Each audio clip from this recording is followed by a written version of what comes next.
사랑하고 또 사랑도 많이 받고 그렇게 살았으면 좋겠습니다.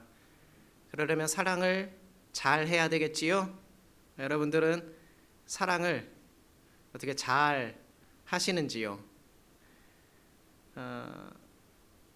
굉장히 중요한 질문입니다. 왜냐하면 대부분의 사람들은 자신이 사랑을 굉장히 잘 한다고 생각을 합니다. 나는 사랑을 할 줄 아는 사람이고 또 받을 줄도 아는 사람이다. 언제든 내 주변에 누군가 사랑을 필요로 하는 사람이 온다면 나는 기꺼이 사랑을 줄 수도 있고 또 기꺼이 사랑을 받을 수도 있다. 우리들은 보통 그렇게 생각을 합니다. 그런데 사랑을 받을 줄 아는 사람이 사랑을 할 줄도 안다. 뭐 이런 말 들어보셨지요? 여러분들은 어떻습니까? 사랑 받을 줄도 알고 줄 줄도 아는 그런 사람들이신지요? 사랑받고 그리고 또 사랑하는 것, 이것에 좀 익숙한 그리고 훈련이 잘 된 그러한 사람들이 되시기를 바랍니다. 또 언제든지 사랑을 줄 수 있는 준비와 훈련이 된 저와 여러분이 되기를 축원합니다. 그런데 우리 그리스도인들이요, 세상 사람들이 우리들을 볼 때에 요즘 우리 그리스도인들은 대부분 사랑하는 법을 잘 모르는 것 같다, 이렇게 보는 시선들이 많이 있습니다. 모두가 그렇게 생각하는 것은 아니겠지만 언론이나 매체에 등장하는 영화나 드라마 이런 데에 등장하는 기독교인 크리스찬들의 모습은 주로 이기적이고 때로는 자기의 신앙을 위해서 공동체를 무너뜨리는 그런 역할로 그려질 때가 참 많아서 목사로서 안타까운 마음이 들 때가 참 많습니다. 그리스도인들이, 우리들은 굉장히 사랑을 많이 하는 사람들인데 우리가 느끼기에 왜 세상 사람들의 눈에는 그렇게 보이지 않는 것일까요? 왜 우리 그리스도인들이 이렇게밖에, 우리의 사랑이 이렇게밖에 비춰지지 않는 것일까요? 문제는 뭐냐 하면 우리들이 그동안에 다 사랑하는 것을 잘하는 사람이다, 나는 사랑을 잘하는 사람이다, 이렇게 착각을 하고 살았기 때문입니다. 잘못 알고 있었던 거예요. 사랑을 표현하는 방법도 우리들이 잘 알고 배워야 합니다. 예수 그리스도의 사랑으로 우리들은 복음을 증거하는 거잖아요.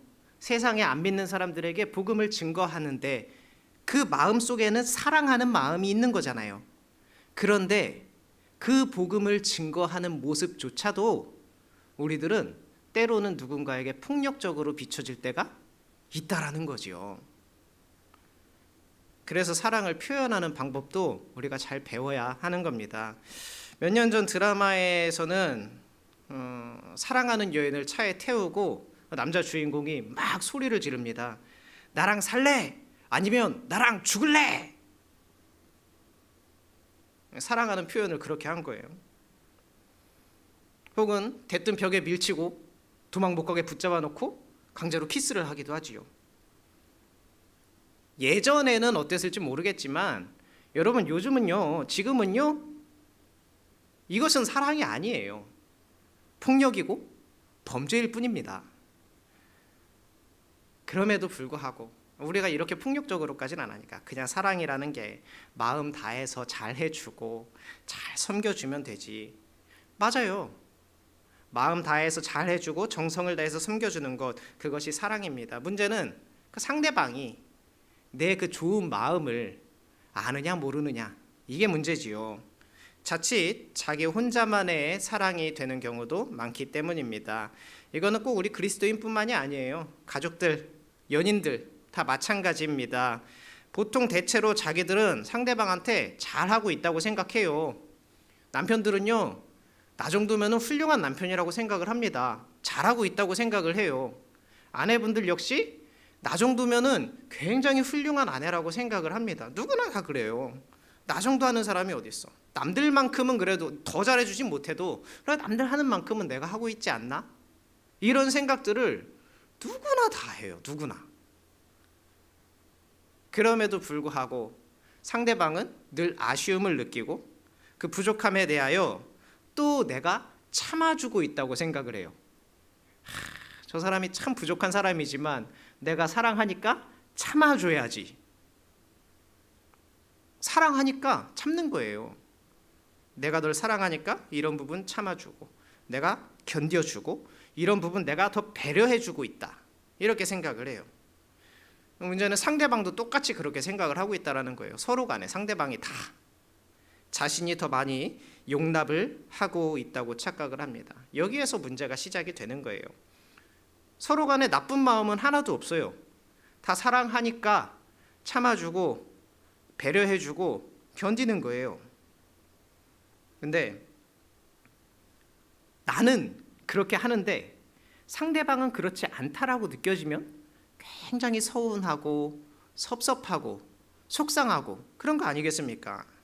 그래서 여러분, 내가 상대방을 배려하고 참아주고 있다, 이런 마음이 아니라 아마 상대방도 나를 굉장히 많이 참아주고 있을 것이다, 나를 굉장히 배려해주고 있을 것이다, 이렇게 우리들이 생각을 한다면 그 사랑은 신뢰가 더 깊어지고 서로를 향한 존중과 믿음이 더욱더 커지게 될 것입니다. 이 세상과 교회도 마찬가지예요. 서로가 손가락질할 게 아니에요. 세상은 기독교가 문제라고 말을 하고 우리 교회 안에서는 세상이 문제라고 말합니다. 이런 마음으로는 우리가 세상을 섬길 수도 없고요, 사랑을 할 수도 없다라는 거예요. 우리 사실 그리스도인과 세상, 이거는 뗄래야 뗄 수가 없는 관계입니다. 그 안에서 살아가고 있잖아요. 그런데 우리는 가끔씩 착각을 해요. 세상은 마치 죄악의 근원이고 우리가 있으면 안 될 것처럼 우리가 여길 때가 많다라는 거지요.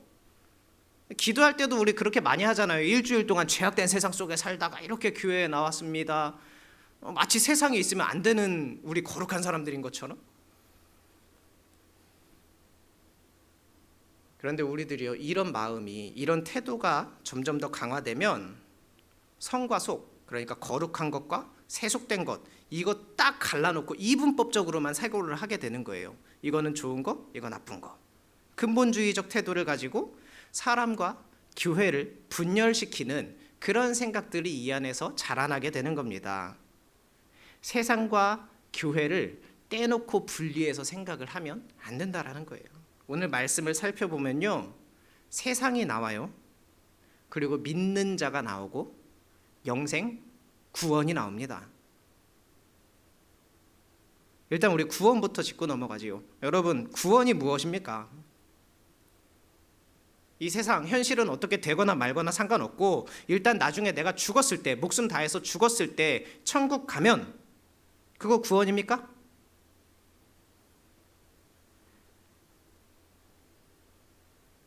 성경은 많은 곳에서 구원이라는 말을 사용하고 있는데요, 굉장히 구체적이고 실제적인 상황에서 구원이란 말을 사용을 해요.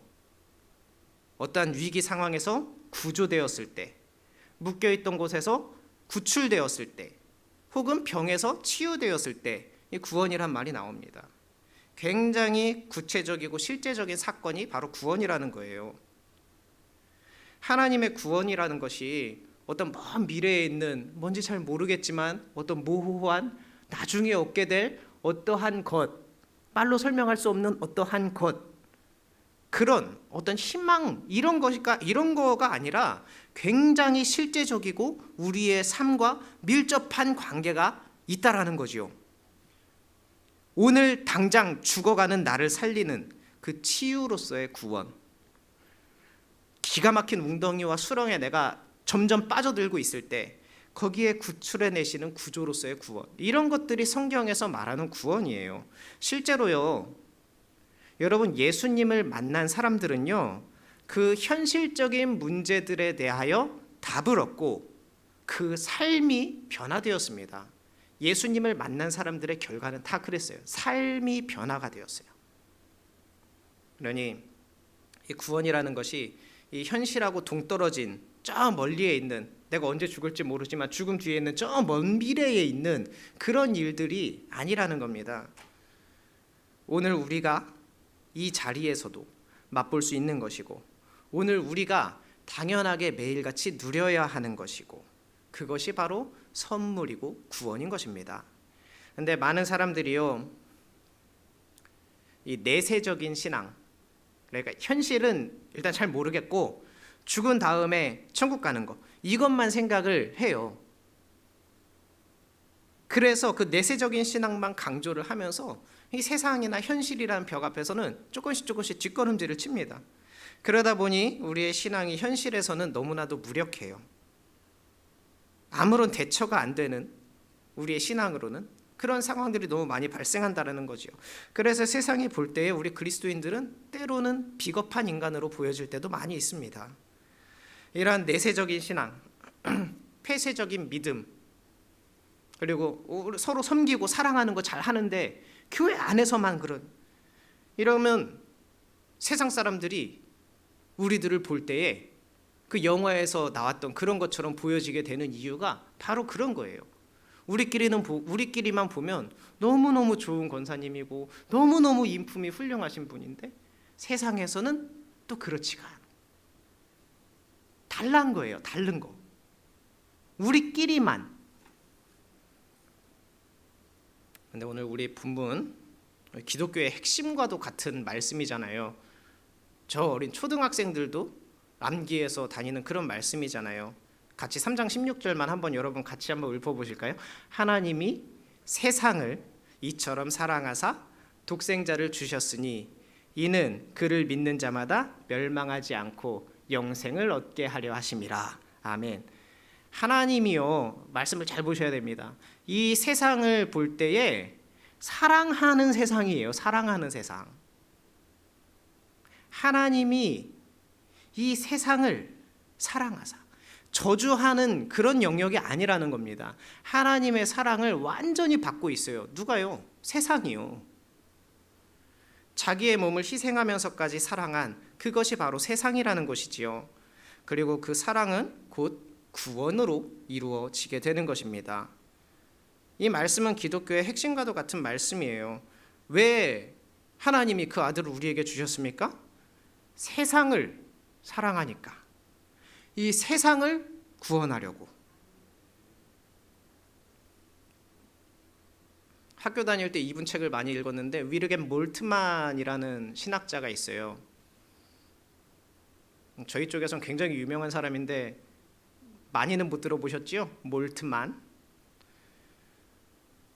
그 사람이 책에 이렇게 글을 썼습니다. 이 세상은 하나님 나라를 실험하고 만들어가는 장소다. 이렇게 썼어요. 뭐냐면 하나님 나라가 어떤 곳입니까? 빈하고 부하고 천하고 높고 낮고 이런 거 없이 모두가 하나님의 자녀로서 피부색이 어떻든지 간에 우리가 어떤 나라에서 태어났든지 간에 없이 너나 할 거 없이 모두 하나님의 자녀로 행복하게 살아가는 그 하나님 나라, 그것을 그대로 이 땅에 가지고 와서 시험해보고 살아보는 거라는 거예요. 하나님의 경륜을 깨닫고 그 구원을 성경 말씀으로나마 조금 맛보았던, 먼저 알게 된 우리 그리스도인들이 이 세상에서 시험해보고 만들어가는 곳이라는 거죠. 그래서 우리가 세상을 바라볼 때에 올바른 영성이라는 거는요, 거룩하지 못한 나쁜 것 이러고 떼놓는 것이 아니라, 무슨 악하고 저주받은 그런 곳이 아니라 하나님처럼 우리도 세상의 상처를 보듬고 고치고 이런 사랑의 시선으로 바라보는 것이 우리 그리스도인들이 세상을 바라보는 영성이 되어야 된다는 것입니다. 그런 영성이 있어야 복음 전파와 함께 세상을 향한 섬김도 동시에 나타나는 거예요. 이 시선이 없으면 복음 전파만 하고 섬기질 않아요. 사랑하질 않아요. 복음만 전파해요. 왜요? 거긴 나쁘고 악한 거니까. 아까 몰트만이라는 사람이 계속해서 뒤에 글을 썼는데 이렇게 얘기했어요. 구원이라는 것은 분리되고 분열된 것, 그것을 정상적인 것으로 회복시키는 것이다. 이렇게 되어 있어요. 이 사회에 파괴된 관계뿐만 아니라 자기와 파괴된 관계, 그리고 하나님과의 파괴된 관계도 포함이 된다. 이렇게 적혀 있어요. 좀 더 구체적으로 말을 하면은 여러분, 세속적인 거, 거룩한 거, 뭐 내적인 거, 외적인 거, 유한한 거, 영원한 거, 이런 거를 자꾸 분리하려고 시도하는 거는요, 뭔가 하나님을 굉장히 아주 특별하게 여기는 것처럼 우리들이 받아들일 수 있지만 사실은 그렇지 않다라는 거예요. 오히려 그 둘을 분리시켜서 저것들은 아예 구원의 기회조차 못 받는 그런 것으로 만들어버리는 태도라는 거예요. 하나님은 이 세상을 사랑했는데 딱 갈라가지고 내가 속하지 않은 저기는 나쁜 것, 이렇게 우리가 세상을 바라보면 안 된다라는 겁니다. 하나님이 거룩하다고 해가지고 아주 저거 막 자꾸 분리시키고, 이것은 오히려 하나님이 사랑하는 세상을 구원조차 받지 못하는 그런 것으로 만들어버리는 태도라는 거예요. 그러니 우리 그리스도인들이요, 세상에 대해서 바른 시선과 바른 메시지를 보내면서 또 바른 섬김과 바른 삶을 보여주는 것, 이것이 바로 우리가 나아가야 할, 그러니까 선교의 지향점, 방향, 그런 것이 되어야 한다는 것입니다. 진정한 구원이 뭔지 먼저 알아챈 우리잖아요. 우리가 세상에 그것을 삶으로, 우리의 태도로 보여줘야 되는 거예요. 여러분, 그리스도인이라면은 이 세상에 대해서도 소망을 품을 수 있어야 합니다. 교회 안에서 아무리 분란이 나고 싸움이 막 심하게 나서 서로 그렇게 잡아먹을 듯이 싸워도 교회에 대한 소망은 우리가 계속 버리지 않고 가지고 있잖아요. 세상도 마찬가지예요. 그 눈으로 바라봐야 합니다. 세상에 대해서 그리스도의 섬김을 심어갈 수 있어야 되고요. 이 세상에 대해서 하나님의 긍휼을 바라며 기도할 줄 아는 사람, 그런 사람들이 진정한 그리스도인이 되는 것입니다. 그래서 이 참된 그리스도인들은요, 현실을 그냥 내버려둬서도 안 돼요. 왜냐하면 우리들은 하나님 나라를 알았잖아요. 어떤 것이 하나님 나라의 모습인지 우리들은 알고 있잖아요. 말씀을 통해서 알았잖아요. 그 나라를, 하나님 나라를 이 땅에 일구고 만들고, 그것이 바로 우리의 사명이라는 겁니다. 예수님의 그 사역이 이게 다예요. 가르쳐주고 아픈 사람 고쳐주고 그리고 전파하는 것, 이게 다예요. 예수님은 세상의 무지와 오해들과 계속해서 치열하게 싸우셨지요. 그리고 도저히 고칠 수 없는 질병과 아픔들을 고쳐주셨지요. 회복되지 않을 것 같은 관계도 예수님이 개입하시니까 회복이 됐지요. 그리고 천국의 복음을 전파했어요. 하나님 나라, 하늘의 뜻이 이 땅에도 오롯이 이루어질 수 있도록 예수님이 했던 게 그거거든요. 대단히 실제적으로, 삶으로. 그냥 와가지고 성경 말씀 가지고 와가지고 말로만 한 게 아니었어요. 예수님의 면면을 살펴보세요. 아픈 사람 치료받았지요. 배고픈 사람들 배가 부르게 됐지요. 가난에 허덕이는 사람들 그 그릇 준비하라 그래가지고 그 문제도 해결해 주셨지요. 얼마나 구체적이고 실제적으로 그 사람들에게 도움을 주었습니까?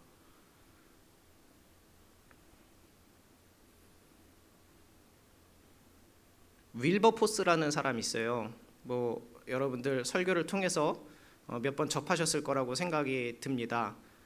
노예 해방을 위해서 열심히 일을 했던 사람이에요. 미국의 뭐 마틴 루터 킹 목사님처럼 영국 사람인데, 영국에서 그 노예 해방을 위해서 무던히도 애를 썼던 사람, 윌버포스라는 사람이 있습니다. 이 사람은요, 영국 내에 그 노예 무역을 금지해야 된다고 줄기차게 주장을 했어요. 왜냐하면 이것은 하나님의 뜻과 맞지 않다라는 거예요. 하나님이 창조하신 그 생명을 우리가 사고 파는 것은 성서적으로 맞지 않다. 하나님의 뜻이 아니다. 그거를 줄기차게 이야기했어요. 근데 정치라는 것이 종교랑은 또 좀 다르잖아요. 이 당시에 노예무역이라는 것은 영국 식민지 산업의 근간이 되는 그러니까 영국에 굉장히 막대한 돈을 벌어다 주는 산업이었거든요. 국가 안보에도 매우 중요한 의미가 있는 그런 산업이었는데, 하나님이 창조하신 사람을 사고 파는 것은 옳지 않습니다. 그러니 우리 하지 맙시다. 당연히 씨알도 안 먹혔지요. 그런데도 불구하고 끊임없이 얘기했어요. 한 150번 정도를 그 의회에 찾아가 가지고 얘기를 했어요. 그리고 마침내 노예 해방을 이루어냈습니다. 줄기차게 주장하고 설득하고 얘기해가지고 이 세상을 바꾸는데 일조했다라는 거예요. 정치는 정치대로 하게 냅두고 내 신앙은 내 신앙대로 이렇게 내버려 두지 않았습니다. 사명을 가지고 하나님의 뜻이 이 땅에 이루어질 수 있도록 자신이 할 수 있는 그 모든 일들을 윌버포스는 했다라는 거예요. 이거 뭐 영국에만 있겠습니까? 우리나라에도 얼마나 많아요. 이런 기독교인들 참 많습니다. 나라의 독립을 위해서, 이 나라의 해방을 위해서 그 한문 불살랐던 우리 선배 그리스도인들이 얼마나 많이 있는지 몰라요. 민주화를 위해서 투쟁했던 그리스도인들도 많고요. 노동자들의 권리, 그 투쟁을 위해서 그 앞장섰던 우리 선배들이, 믿음의 신앙의 선배들이 많이 있었다고요. 자기의 신앙을 가지고 이 세상에 적용하는 거예요. 사명감을 가지고 했어요. 이 사명이라는 것을 가지지 않으면요, 결국에는 흐름과 상황에 끌려가게 돼 있습니다. 이 사명이라는 것이 없으면은 뭐 이 교회 안에서는, 교회라는 울타리 안전하잖아요. 그 안에서는 그럭저럭 우리의 신앙을 지켜낼 수 있지만 우리의 삶, 거기에서까지 지켜내는 것이 쉽지가 않다라는 거예요. 이 사명이라는 것이 없으면. 교회 안에서는 하나님 말씀대로 사는 것이 좋지만 이 세상 밖에까지 그것을 가지고 나가면 너무나도 많은 경쟁자들과 너무나도 많은 적들 사이에서 이거를 지켜내기가 쉽지 않다라는 거예요. 그래서 필요한 게 사명감이거든요. 즉 하나님께 예배 잘 드리고 교회 봉사 열심히 하는 거, 헌금 잘하는 거, 이런 것과 마찬가지로 내 삶에서, 내 직장에서 혹은 내 가정에서 하나님 나라를 이뤄가는 것도 이런 신앙생활 하는 것만큼이나 중요한 또 다른 바퀴라는 것입니다. 이 세상은 뭐 시간 지나면 언젠가는 버려야 할 악한 공간이고, 교회, 천국 이런 데는 언제나 내가 선택해야 될 그런 도피처로 삼으면 안 된다는 거예요. 세상은 내버려둔 채 나 혼자 여기 와서 영적인 가치와 의미만 발견한다고 우리의 삶이 구원을 받는 게 아니거든요. 내 삶은, 실제적인 내 삶은 저기에 있는데, 이것들을 위해서 때로는 불의에 맞서야 할 때도 있어요. 때로는 사회적인 구조에 맞서야 할 때도 있고요. 때로는 어떠한 폭력이나 전쟁에 맞서기도 합니다. 이 정치와 종교라는 게 두부 자르듯이 딱 잘라가지고 이쪽 저쪽 나눌 수 있는 게 아니거든요. 어떤 사안들은요, 분명 정치적인 문제인 것 같지만 동시에 종교적인 문제인 것들도 많아요. 인권과 관련된 어떤 정치적인 논쟁들은 하나님의 형상이 파괴되는 신학적 종교적인 문제이지만은 또 정치적인 문제이기도 하고요. 뭐 환경 문제 같은 것도 마찬가지예요. 환경 문제는 뭐 정치권에서 알아서 할 일인가요? 환경부에서 할 일인가요? 아니에요. 창조 세계가 파괴되는 일들에 대해서 우리들이 어떻게 이걸 정치적으로만 볼 수가 있냐는 거지요.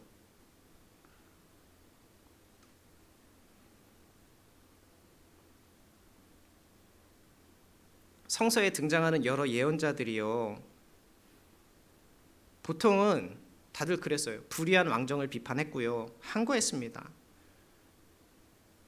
기독교는 이런 예언자 정신을 계승하는 종교거든요. 잘못된 것은 잘못되었다고 말을 할 수 있는 것, 그것이 원래 우리 기독교가 가지고 있는 핵심 가치거든요.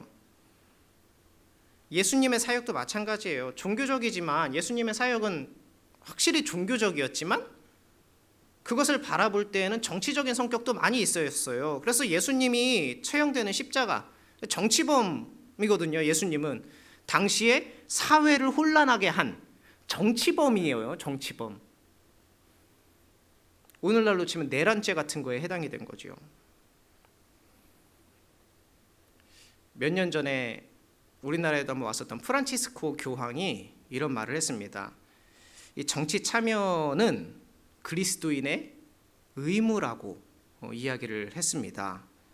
기독교와 정치는 분리가 될 수도 없고 그렇게 해서도 안 되며 그렇게 할 수도 없다. 그러니까 정치에 관여하지 말라가 아니라 크리스천으로서, 우리가 예수님을 믿는 종교인으로서 어떻게 종교적, 정치적 행동을 할 수 있을까, 여기에 대해서 고민하고 선택을 하라는 것이지요.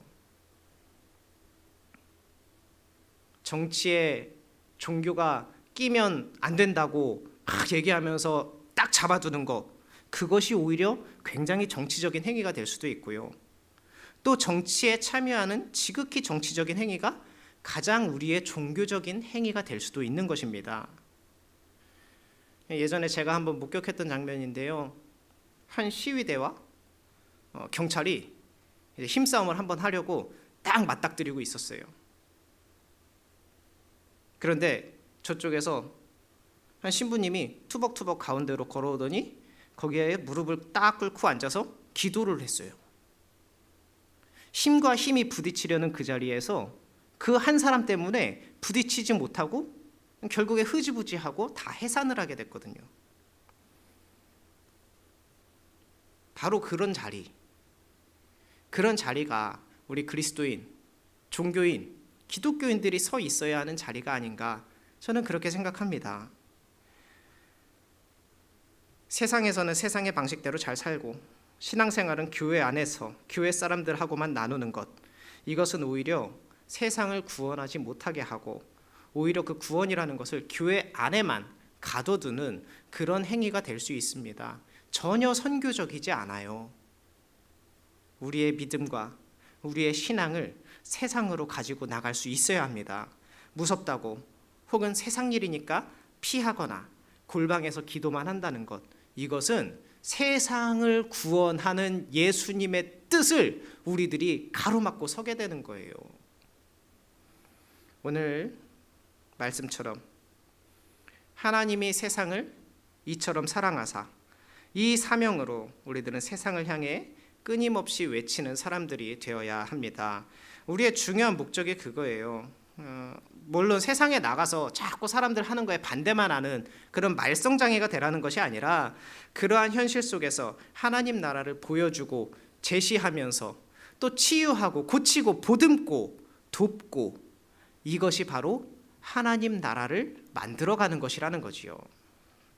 여러분, 이 세상은 나하고 관계없는 것이 아니라 하나님 나라를 심어가야 할 것이고 각각 나의 영역 안에서 하나님 나라를 실천하는 곳이기도 합니다.